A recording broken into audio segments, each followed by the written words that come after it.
Olá, seja bem-vindo ao meu canal no YouTube. Aqui você vai encontrar vídeos sobre temas como fé, esperança, amor, oração, milagres e muito mais.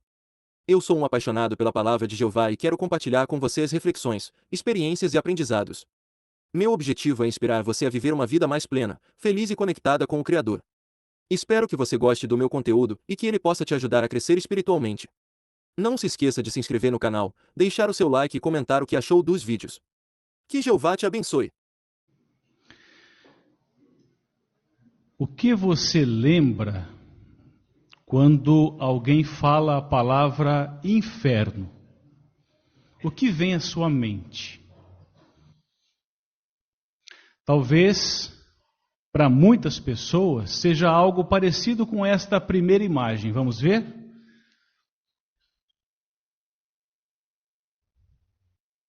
Um lugar que queima, que arde, um lugar com fogo, onde as pessoas são atormentadas.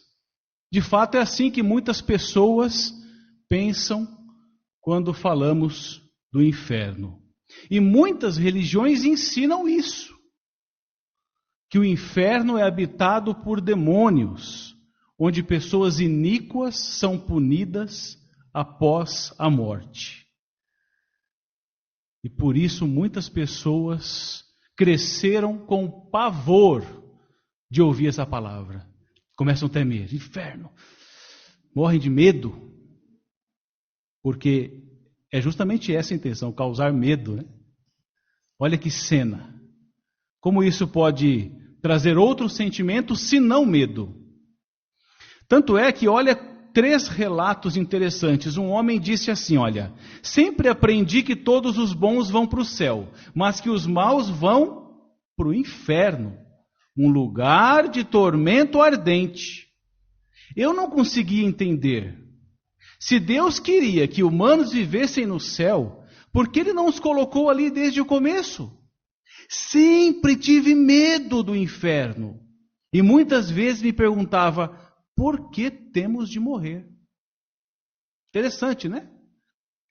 Olha que um outro homem disse, quando eu era garoto, eu era levado nas reuniões de reavivamento para o chamado Banco dos Lamentadores.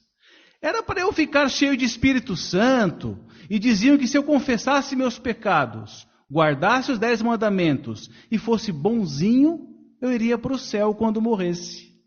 Mas eu ficava pensando, acho que eu vou para o inferno, porque eu não consigo ser tão bom assim.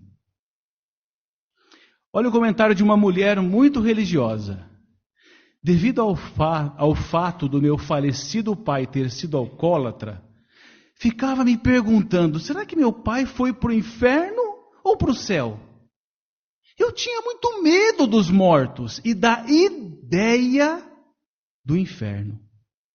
Não conseguia entender como um Deus tão amoroso mandaria alguém para o inferno a fim de sofrer eternamente. Esses 3 relatos mostram o pavor, o medo que as pessoas têm deste lugar, do inferno. E mostram que o que nós acreditamos a respeito dele afeta a nossa relação com Deus. Por quê? Que tipo de pessoa é Deus para todos? Não é um ser amoroso, bondoso, amável? Todo mundo quer estar perto. Como é que uma pessoa assim poderia mandar alguém para um lugar desse? É isso que aquela senhora disse. Né? Então, afeta o conceito que nós temos de Deus, acreditar num inferno de fogo, como esse que estamos vendo na imagem. Será que a pessoa que serve a Deus por amor ou por medo de ser castigado? Então precisamos saber qual é a verdade sobre o inferno. Muito obrigado pela imagem. Para sabermos a resposta, qual é a verdade sobre o inferno, nós temos de responder 3 perguntas. Primeira, qual a condição dos mortos? O que eles estão fazendo? Segunda, o que é o inferno? Por que tem tanta confusão sobre isso? E que esperança há para os que estão no inferno? Vamos responder a primeira pergunta? Qual é a condição dos mortos? Se nós fôssemos fazer uma pesquisa lá no povo da antiguidade, exatamente o povo hebreu, nós vamos ver que a crença do povo hebreu em relação ao que acontece quando a pessoa morre é que simplesmente a pessoa deixava de existir. Então o povo hebreu acreditava que quando alguém morria, ela não trabalhava mais, não respirava, o seu coração não bate, seu cérebro parava de funcionar. Simplesmente acabou. Mas será que a Bíblia concorda com isso? O que nos interessa é a Bíblia. Mas o povo hebreu lá no passado já sabia disso, já acreditava que a morte era simplesmente o fim da vida. Mas vamos ver, abra sua Bíblia, por favor, em Eclesiastes. Vamos relembrar alguns textos aqui, Eclesiastes capítulo 9, versículos 5 e o 10. Aqui diz assim: pois os vivos sabem que morrerão, mas os mortos não sabem absolutamente nada, nem têm mais recompensa, porque toda lembrança deles caiu no esquecimento. O 10, tudo que sua mão achar para fazer, faça-o com toda a sua força, pois não há trabalho, nem planejamento, nem conhecimento, nem sabedoria na sepultura, o lugar para onde você vai. Então, é muito claro, né? Qual é a condição dos mortos. A Bíblia mostra aqui, no versículo 5, que nós que estamos vivos, sabemos que podemos morrer. Todo mundo sabe disso. Mas os mortos, veja, não sabem absolutamente nada. Não sabem de nada. Inclusive o versículo 10 diz, olha, se você tem alguma coisa para fazer, faça-o com toda a sua força. Por quê? Porque quando você perder as suas forças, ou seja, quando você morrer, você não vai trabalhar, planejar, ter conhecimento de nada. Acabou. Então, qual é a condição dos mortos segundo a Bíblia? Que os mortos estão inativos. Não estão em lugar algum. Tanto é que Adão é prova disso. Olha o que diz aqui em Gênesis 3,19, por favor. Gênesis 3,19, podemos ver aqui a segunda imagem, que vai nos ajudar a entender melhor este versículo. Gênesis 3,19. O texto diz: no suor do seu rosto comerá pão, até que você volte ao solo, pois dele foi tirado, porque você é pó e ao pó voltará. Então, essa imagem, ela nos mostra a explicação deste versículo. Aonde Adão estava antes de ter vida? Em lugar nenhum. Ele não existia. Ele era pó. Aí o texto diz que Adão voltou para onde? Depois que morreu? Aqui diz, porque você é pó e ao pó voltará. Então nós estamos vendo essa imagem, retratando isso. Do solo, Adão saiu do solo, não estava em lugar nenhum. Quando morreu, voltou para o mesmo lugar. Estado de inexistência. Notou? Mostrando que a condição dos mortos é essa. Obrigado pela imagem. Muito bem, talvez você diga assim, eu entendi que quando alguém morre, essa pessoa não vai para lugar nenhum, não vai para o mundo dos mortos ou algo parecido. Mas a alma vai. A alma vai. A alma desencarna, ou seja, ela deixa a carne e vai para um mundo espiritual. Essa também é a crença de muitas pessoas. Mas o que nos importa é a Bíblia. Será que a Bíblia diz que a alma vai para algum lugar? Abra, por favor, a sua Bíblia em Ezequiel. Ezequiel, capítulo 18, o versículo 4.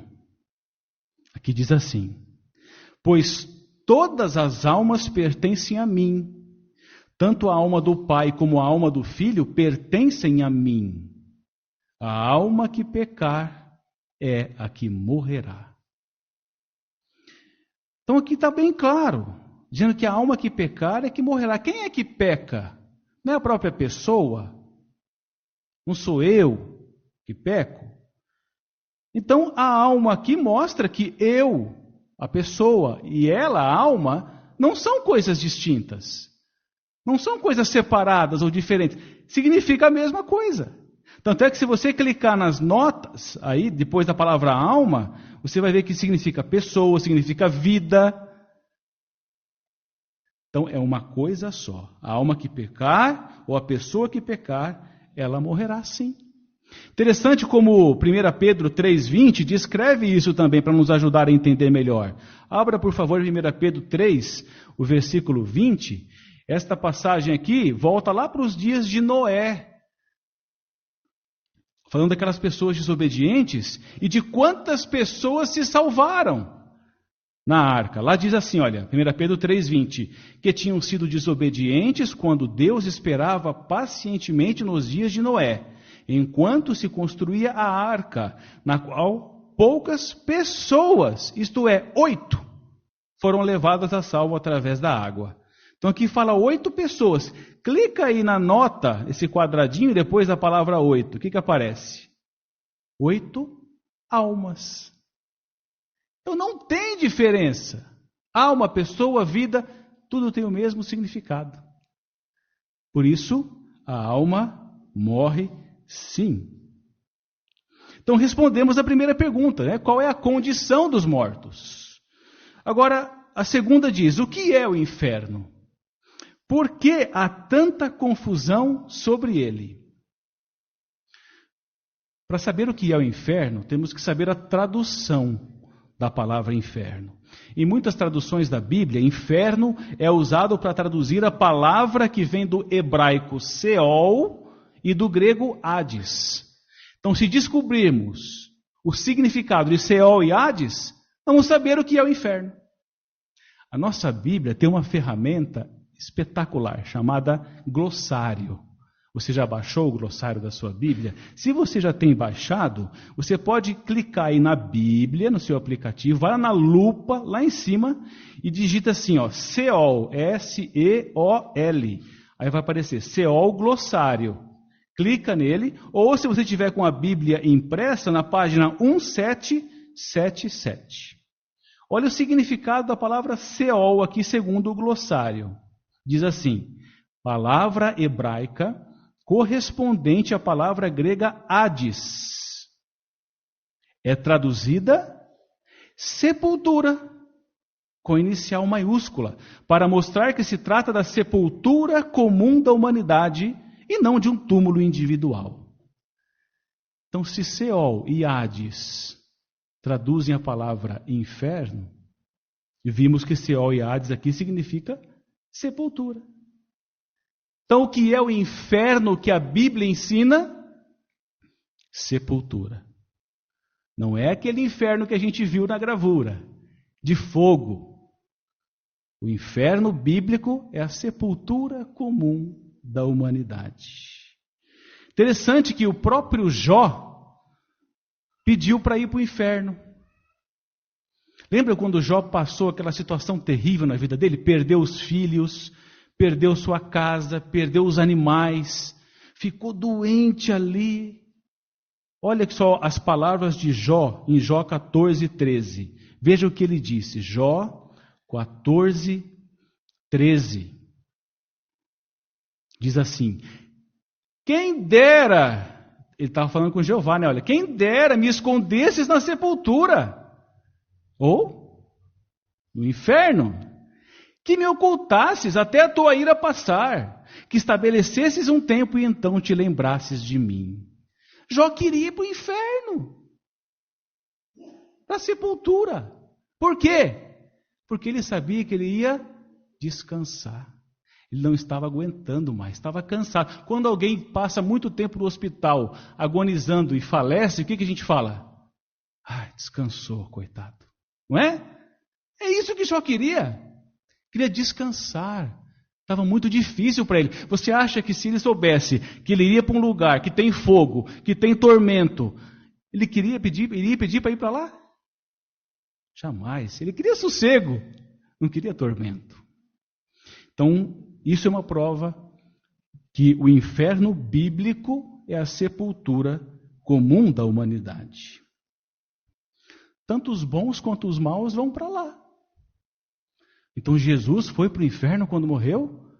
Foi. Mas o inferno, sepultura, que acabamos de aprender. Não inferno de fogo. Ou será que poderíamos achar que Jeová, pai de Jesus, permitiria que ele fosse para o inferno de fogo? Nenhum pai faria isso. Então, podemos entender de forma fácil como a Bíblia nos explica. Mas por que então tem tanta confusão, se é simples assim, se a Bíblia é bem clara? Porque esse ensino que atormenta as pessoas do inferno, vem de muitas regiões diferentes do mundo. Vamos citar 3 exemplos. Lá no Egito Antigo, olha quanto tempo, em Egito Antigo, já acreditavam no inferno de fogo. Está vendo como as coisas vêm lá de trás? Já acreditavam nisso. Os babilônios e os assírios já falavam de um mundo dos mortos cheio de horrores. Olha, para colocar medo nas pessoas. Já falava isso. Sabia que o budismo já ensinava 2 tipos de inferno? O quente e o frio.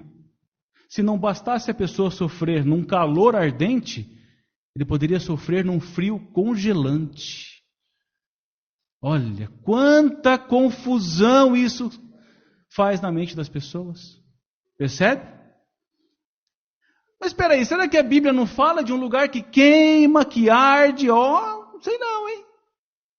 Fala, a Bíblia fala. Inclusive, muitos usam esse texto que vamos ler agora como se fosse o inferno de fogo. Está vendo? Quer ver? Vamos ver aqui. Mateus 5, 22. Abra, por favor, a sua Bíblia em Mateus 5, 22. Aqui diz assim: no entanto, eu lhes digo que todo aquele que continuar irado com seu irmão terá de prestar contas ao tribunal de justiça. E quem se dirigir a seu irmão com uma palavra imprópria de desprezo terá de prestar contas ao Supremo Tribunal, ao passo que quem disser tolo e imprestável estará sujeito a geena ardente. Aí, tá vendo? Geena ardente, olha lá, o inferno de fogo, lugar que queima, que arde. Tá vendo? A Bíblia fala. Será que é isso mesmo? Precisamos entender melhor essa expressão. A palavra geena citada aqui, ela aparece 12 vezes na Bíblia. E sempre está ligada com o fogo. Mas o que era a geena? Onde ela ficava? Vamos recorrer ao nosso glossário de novo? Vai lá, por favor, na sua Bíblia, clica lá na Bíblia, lá na lupa, lá em cima, e escreve, por gentileza, geena. Vai aparecer geena glossário. Clica aí. Se você tiver com a Bíblia impressa, é na página 1764.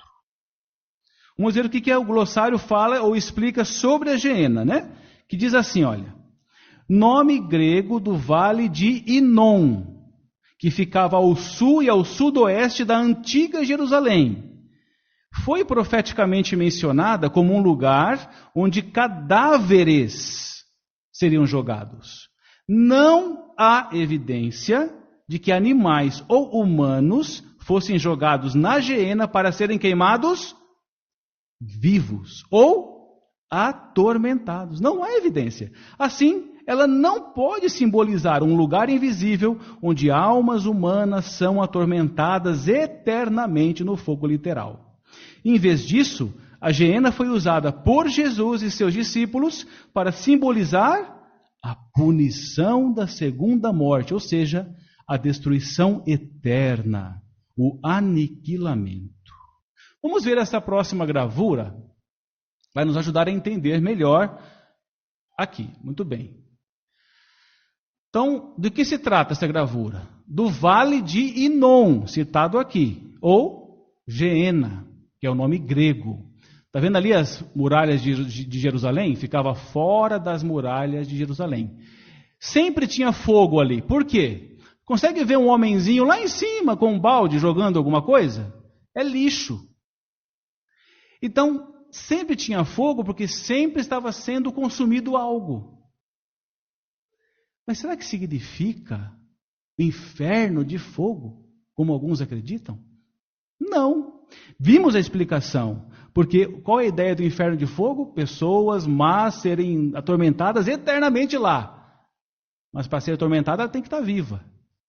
Aqui diz que não eram jogadas pessoas vivas, nem animais vivos. Apenas um lugar que simboliza a Geena, né? A punição da segunda morte. Por exemplo, destruição eterna. Se você jogasse ali uma cadeira, uma mesa, e no outro dia você se arrependesse, vou lá buscar a minha cadeira, ela estaria ali ainda inteira? Virou cinza, facinho e bem rápido. Eternamente, você nunca mais recupera. Então, um símbolo de destruição eterna. O fogo tem esse símbolo. Para isso que servia a Geena ali no Vale de Inom. Então, não podemos confundir Geena ardente com inferno ardente. Não é um lugar que tormenta, mas simplesmente que queima ou queimava, né, no passado. Obrigado pela imagem. Então, irmãos, é muito bom a gente analisar, né, os detalhes para estarmos convencidos de como a Bíblia é bem clara. E essas doutrinas, como o inferno de fogo, que desonra a Jeová, podemos chamar isso até de um conceito imundo, né, depravado, de um lugar que atormenta as pessoas. Como que pode um Deus tão amoroso fazer isso com alguém? Jamais! Uma mentira. Quem que é o causador dessa mentira? O maior mentiroso de todos. Satanás chamou ele de pai da mentira, caluniador. Satanás, o diabo. O que ele quer fazer? Jeová tem a imagem de um Deus amoroso. Ele quer transformar isso num Deus cruel. Olha só o que ele quer fazer com a imagem de Jeová. Por isso que tem tanta confusão a respeito do inferno, né? Respondemos duas perguntas. Lembra da primeira? Qual a condição dos mortos? Estão inativos, dormindo, não fazem nada. Segunda, o que é o inferno? Sepultura comum da humanidade, o inferno bíblico, né? Cristo esteve lá, todos vão para lá. Por que tem tanta confusão? Satanás, o grande mentiroso, faz isso, confunde as pessoas. Última pergunta: que esperança há para os que estão no inferno ou na sepultura? Acabamos de ver que essa doutrina de um lugar que atormenta as pessoas não combina, né? Não é compatível com a personalidade de Jeová. Ele não quer que ninguém sofra, nem o iníquo, nem essa pessoa má. Jeová quer que sofra. Então por que nós morremos? Se Jeová não quer, por que nós morremos? Algo que causa tanta dor. A resposta está em Romanos 6. Vamos ver? Romanos 6, 23. Romanos 6, 23 diz assim: pois o salário pago pelo pecado é a morte, mas a dádiva que Deus dá é a vida eterna por Cristo Jesus, nosso Senhor. Vamos ver esta última gravura que nos ajudará a entender este versículo, né? Então, por que nós morremos? Essa é a pergunta. A resposta está nessa gravura e no texto. Vimos no texto que nós pagamos pelo pecado. É o nosso salário com a morte. Então, Adão foi lá e pecou. À esquerda, vemos ele comendo do fruto. Jeová falou, não é para comer. Ele comeu, pecou. O que aconteceu com ele a partir daí? Começou a envelhecer, era barba branca, idoso, não contava mais nada. Ó. E depois, olha a cova, morreu. Então o que Adão recebeu quando morreu? O seu salário pelo pecado. Por isso nós morremos. Recebemos nosso salário pela vida de pecado. Será que seria justo? Você perdeu o seu bem mais precioso, a vida. Pagou por tudo com a vida. E ainda Deus vai colocar você no inferno para ser atormentado para sempre? Acabou de pagar com a vida, o que mais eu tenho que pagar? Volta no 6,7, Romanos 6,7. Pois quem morreu foi absolvido do seu pecado. Então ele não precisa pagar por nada. Pagou com a vida o seu bem mais precioso. Mas e agora? O que vai acontecer com esses que estão lá, na cova, na sepultura? Obrigado pela imagem. Apocalipse 20, versículo 13 e 14, o último texto que vamos ler, nos responde. Apocalipse 20, 13 e 14. Tenta meditar nessas palavras e vendo isso acontecer diante dos seus olhos. Olha só, Apocalipse 20, 13 e 14 diz: o mar entregou os mortos nele, e a morte e a sepultura entregaram os mortos nelas, e estes foram julgados individualmente segundo as suas ações. A morte e a sepultura foram lançadas no lago de fogo. O lago de fogo representa a segunda morte. Então o que vai acontecer com aqueles que estão lá na sepultura, no inferno? Aqui diz que aqueles que morreram no mar, o mar vai entregar de volta. Aqueles que estão na sepultura, a sepultura vai entregar de volta. Ou seja, eles serão ressuscitados. Pensa naquela pessoa que você mais gostaria de ver novamente. Que notícia boa. E o que vai acontecer então com a morte? Nosso maior inimigo. 14 diz que será lançado no lago de fogo. Lembra lá da cadeira que você jogou lá na geena ardente? Nunca mais você recupera ela. A morte vai ser lançada no lago de fogo. Nunca mais vai existir. Que gostoso saber disso, não é, irmãos? Vamos pensar, meditar nisso todo instante. Então o que eu devo fazer agora, enquanto esse dia não chega? Não é gostoso saber dessas verdades da Bíblia? Você não se sente bem, não se sente melhor? Por que não passar isso para outros então? Não sentimos vontade de deixar outras pessoas que estão cegas conhecer essas verdades? Com certeza. Jeová mais do que compensará o passado ruim que nós tivemos. Hoje já temos motivos para nos alegrar. Sinta-se feliz por saber disso, dessas notícias boas e verdades da Bíblia. Então, irmãos, que nós possamos fazer parte em divulgar para mais e mais pessoas estas e outras verdades. Finalmente, podemos dizer, né? Estou livre deste ensino que desonra a Jeová Deus. E eu sirvo a Ele por amor e não por medo. Espero que você tenha gostado do meu canal no YouTube. Neste canal, eu compartilho com vocês as reflexões sobre a fé, a esperança e o amor de Deus. Quero agradecer a todos que me acompanham e me apoiam nessa missão de levar a palavra de Deus para o mundo. Se você gostou dos meus vídeos, não se esqueça de curtir, comentar e se inscrever no canal. Que Deus abençoe você e sua família. Até a próxima!